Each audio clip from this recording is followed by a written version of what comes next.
ध्यान लगाने से भगवान की प्राप्ति हो जाती, तो बगुला बहुत एकांत में जल में खड़ा होकर एक टांग के बल ध्यान लगाता है, लेकिन मछली का भगवान का नहीं, तो उसका उद्धार हो गया क्या? ये तुकाराम जी की बात है।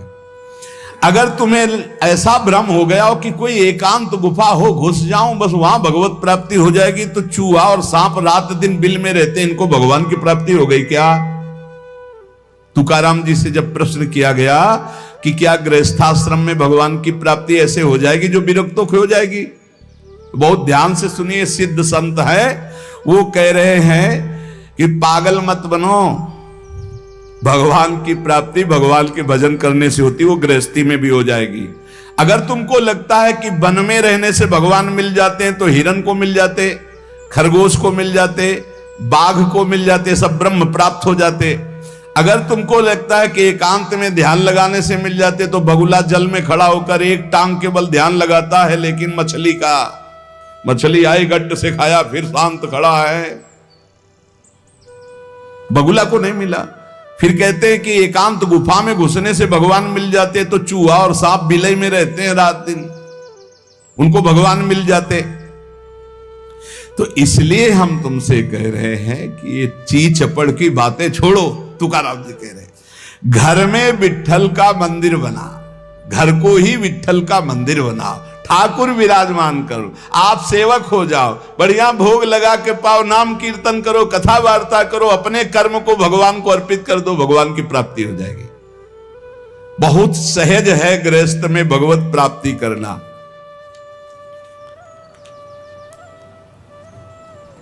हम तुमसे पूछते हैं, जो लोग सोचते हैं अन्न नहीं खाएंगे तो भगवान की प्राप्ति हो जाएगी, तो कितने ऐसे जीव हैं हमारी प्रकृति में? तुकाराम जी कह रहे हैं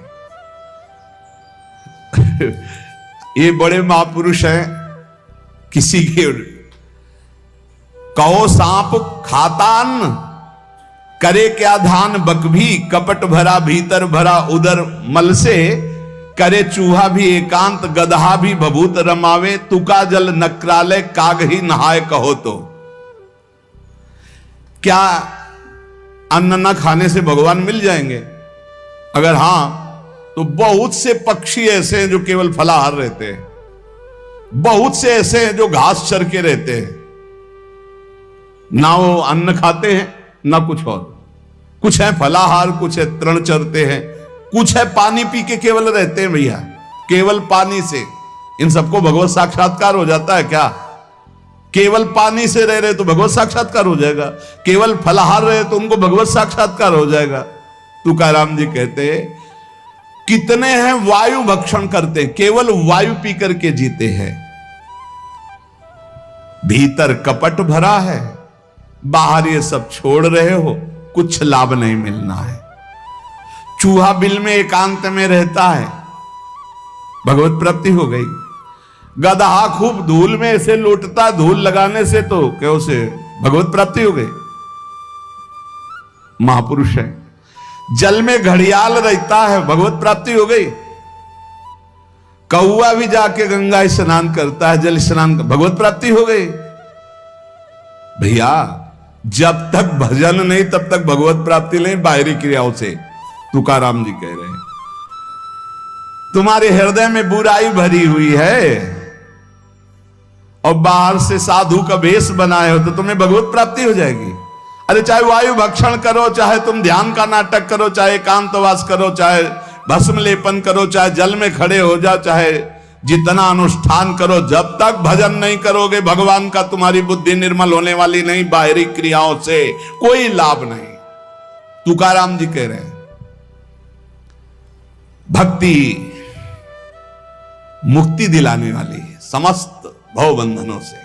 रात दिन अपने प्रभु का नाम जप कर रहे, चिंतन कर रहे। एक गृहस्थ आए थे, बहुत अच्छी स्थिति, नेत्रों में नेत्र मिला के जब बात किया तो बड़ा संतोष। जब जाने लगे तो कहा 1 मिनट रुको, इसे मुख पे बड़ाई नहीं करनी चाहिए, पर आप सावधान रहना, बहुत अच्छी स्थिति, संभाल के निकल जाओ।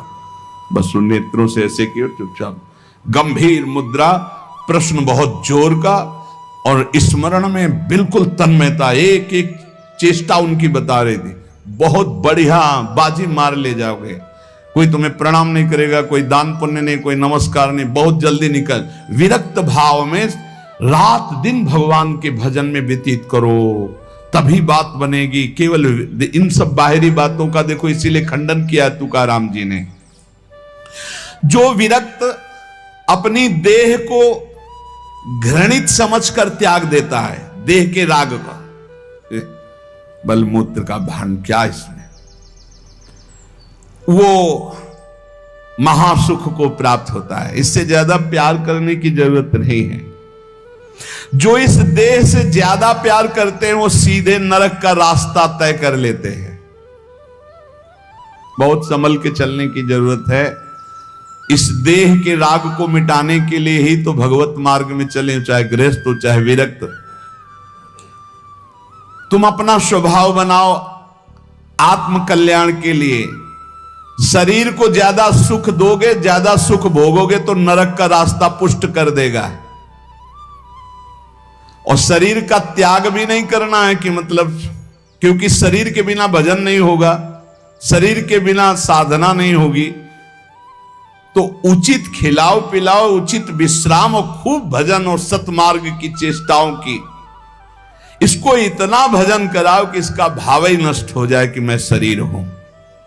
तुकाराम जी कहते इसमें संदेह नहीं। वैराग्य की बातें करने से वैरागी नहीं हो जाता। जब सुंदर सुंदर भोग, सुंदर सुंदर रूपवान भोग शरीर के सामने उपस्थित और भोगने की इच्छा ना हो, उसका नाम वैराग्य है। बातें करने वाले वैराग्य की तो करते रहते हो, जब सामने प्रश्न आता है तो उत्तर नहीं दे पाते, अर्थात भोग आता है तो उन्हीं में लिप्त हो जाते, उन्हें वैरागी नहीं कहते। इसीलिए हम कह रहे हैं कि अपने मुख से नाम नाम नाम, निरंतर नाम जप करो। यदि मुख नहीं नाम जप रहा तो ये जिह्वा टुकड़ा है मांस का, और मुख जो है मांस का एक कुंड मात्र है। नाम जप करो, सदगुरु प्रदत्त नाम जप करो। तुका कह रहा है सदगुरु की महिमा। सदगुरु कोई मनुष्य नहीं है। चितनासी न लगे बेल काही, तया न लगे मूल, वाचे सदा सर्वकाल राम कृष्ण हरि गोविंद। गुरुदेव ने जो नाम दिया है वो कोई मनुष्य नहीं, वो साक्षात राम कृष्ण हरि ही है। बंदो गुरुपद कंज कृपा सिंधु नर रूप हरि। उन्होंने चिंतन के लिए तुम्हें जो दिया है, सारा समय उस चिंतन में लगा दो। अमूल्य है तुम्हारा जीवन। हर समय राम कृष्ण हरि गोविंद नाम जिह्वा पर बना रहे। चिंतन नासी न लगे बेल सर्वकाल करावे।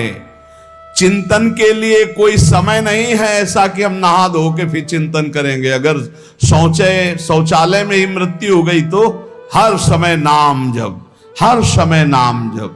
सदा राम कृष्ण हरि गोविंद का चिंतन करो। एक सत्य सार यही है, ना फलाहार रहने से, ना जल पीने से, ना वायु भक्षण से, ना इन सब बाहरी बातों से भगवत प्राप्ति नहीं होती। भगवत प्राप्ति होती सदैव भगवत चिंतन करने से, नाम चिंतन करने से। भगवान नाम कीर्तन भगवान की प्रसन्नता के लिए, भगवत कथा भगवत प्रसन्नता के लिए। तुकाराम जी कहते हैं गीता है, श्रीमद् भागवत है, ये भगवान की प्राप्ति के लिए चर्चा हो रही है। जो भगवत प्रसाद रूप मिल जाता है उससे जीवन यापन का। जब तक जीवन है हमें हर समय भगवान नाम जब, भगवत कथा, भगवत भक्तों का संग, यही करना है। प्रभु के नाम की महिमा प्रभु ही समझ सकते हैं, दूसरा कोई नहीं समझ सकता। या प्रभु समझा दे पुरुषोत्तम तो समझ पावे। कर्म के फेर में पड़ा हुआ जीव अगर अट्टहास करके नाम पुकारने लगे तो कर्म बंधन नष्ट हो जाए। राधा राधा राधा जोर से चीख चीख कर, तो बोले कर्म बंधन विध्वंस होते हैं। जितने के कानों में नाम पड़ेगा सबका मंगल होता चला जाएगा। इससे श्री कृष्ण अधीन हो जाते हैं। विठोबा का नाम, विठोबा की कथा विठोबा को अधीन कर लेते हैं। महापुरुषों के वचन समझने हैं। जैसे सत स्त्री के अधीन उसका पति हो जाता है, उसके आचरण, उसका व्यवहार अपने पति को अधीन कर ले, ऐसे सद्भक्त भगवान को अधीन कर लेते हैं। यहां तुकाराम जी भगवान की अधीनता के लिए कह रहे हैं, तुम अपने परमार्थ को खो मत। तुकाराम कह रहे हैं धन के अधीन हो जाना, काम के अधीन हो जाना, नरक की यात्रा करना है। इसलिए विठोबा के अधीन हो जाओ, रात दिन नाम कीर्तन करो, तुम्हारी वांछा पूर्ण हो जाएगी, तुम्हारी मनोकामनाएं पूर्ण हो जाएंगी। मदारी का बंदर वैसे नाचता जैसे मदारी नचाता है, ऐसे उमादार जो सिद्ध की नाई सबे नचावत राम गोसाई। उनसे प्रार्थना करो, तुम्हारा नाचना बंद हो जाएगा माया का, दूसरा कोई नहीं रोक पाएगा, क्योंकि इस नाचने का रिमोट उन्हीं के हाथ में। मामे वे प्रपद्यन्ते माया में ताम तरंति ते। कभी भी उपासक भेद मत में पढ़कर तर्क वितर्क न करे। हरि हर सब एक हैं, हरि हर सब एक हैं। जैसे पीछे कहा था ठाकुर ठाकुर सब एक है, संत संत सब एक, और जो संतन का सेवन करे सो जागे शुद्ध विवेक। ऐसे यहां कह रहे तुकाराम जी के हरिहर में भेद नहीं है। जो भेद फैलावे, लड़ाई झगड़ा करे, ऐसे से दूर रहना। मिठास में चीनी है, चीनी के खिलौने बने हैं, एक सवार बना हुआ है, एक घोड़ा बना हुआ है, दोनों में चीनी क्या कम है क्या? बराबर चीनी है। चाहे घोड़े से शुरू करो तो मिठास, सवार से शुरू करो, दीपावली में आते ना बने। ऐसे ही चराचर जगत में सेवक स्वामी बना वही सच्चिदानंद है। हरिहराम भेद नाही नका करुम वाद, एक एकाचे हृदयम गोडी साखे रेचे ठाई। जहां हरिहर में कोई भेद करके निंदा करने लगे, वहां से कान में अंगुली डाल के चल देना चाहिए। एक ही ये परम तत्व है। ये झूठ मूठ अज्ञानी जन बहस करते रहते हैं, इनके हृदयों में बिल्कुल भगवदानंद की मिठास नहीं है, इनकी बातें नहीं सुननी चाहिए। भेद करने वालों की दृष्टि में जो माया का पर्दा लगा हुआ है, भक्तों की दृष्टि में वो पर्दा नहीं होता। वो बेपर्द देखते हैं कि सर्वत्र एक ही भगवान विराजमान है। जो सर्वत्र एक ही भगवान विराजमान ऐसा मान लेते हैं, उनके आगे पीछे दाएं बाएं भगवान की रक्षा शुरू हो जाती है। ध्यान रखना। जो सर्वत्र अपने भगवान को देखते कि सब रूपों में मेरा ही भगवान है, तो कह रहे देवु उभा मांगे पुंडे उगवी कोंडे संकटा। कोई संकट उसे छू नहीं सकता, चारों तरफ से भगवान की सुरक्षा रहती है उस भक्त के जीवन में। विश्वास करो इस बात पर, चारों तरफ से भगवान सुरक्षित रखते हैं। और जो सदैव संतों का स्तवन करके भगवान का भजन करता रहता है, उसमें कोई ऋण नहीं रह जाता। यह भी एक प्रश्न आया था, यह देव ऋण, ऋषि ऋण, मातृ ऋण, पितृ ऋण, इनसे कैसे ऋण हुआ जाए? क्या कह रहे हैं तुकाराम जी? जो संतों का स्तवन करता है, उसके हृदय में भक्ति होती, जो भगवान का भक्त होता है, उसका कोई ऋण नहीं रह जाता, सब ऋण मुक्त हो जाते हैं। एकादशी स्कंद में भगवान श्री कृष्ण चंद्र जी ने उद्धव जी से कहा है, जो मेरा अनन्य भाव से निरंतर चिंतन करता है, उसे मैं सब ऋणों से मुक्त करता हूं।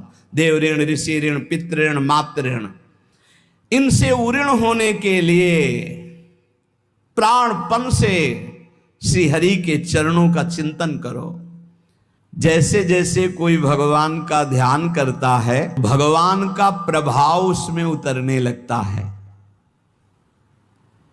चाहे वो सगुण चाहे निर्गुण, जैसा चाहे वैसा साक्षात्कार कर लेता है। ये बहुत बड़े महापुरुष के वचन हैं, बहुत ध्यान से सुनो, पकड़ो।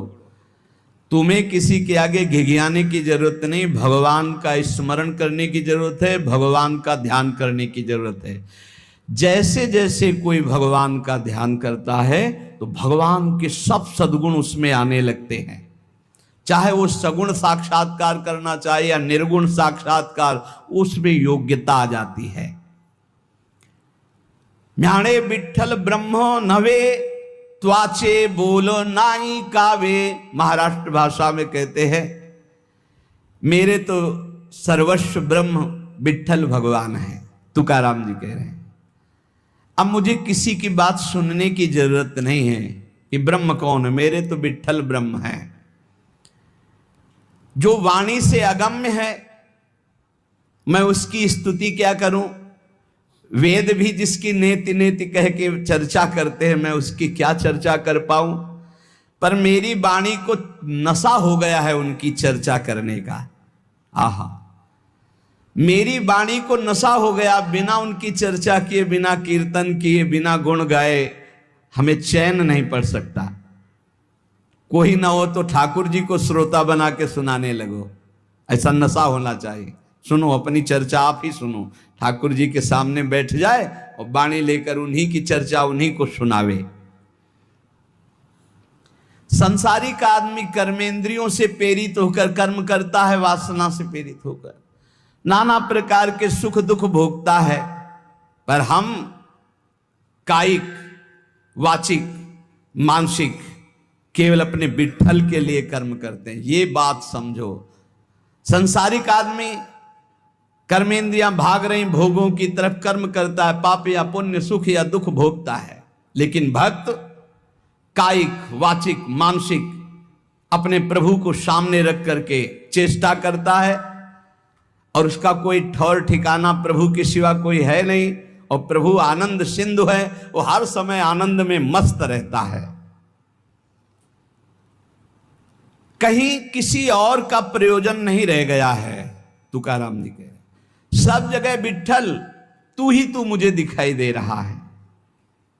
धन, वाणी, मन ये सब तेरे चरणों में अर्पित हो चुके हैं। भगवान अब मेरा कुछ नहीं बचा, केवल आप ही मेरे बचे हो। ये हम लोगों के लिए आदर्श वचन है। हमें ऐसा होना है, प्रभु के सिवा हमारा कोई नहीं।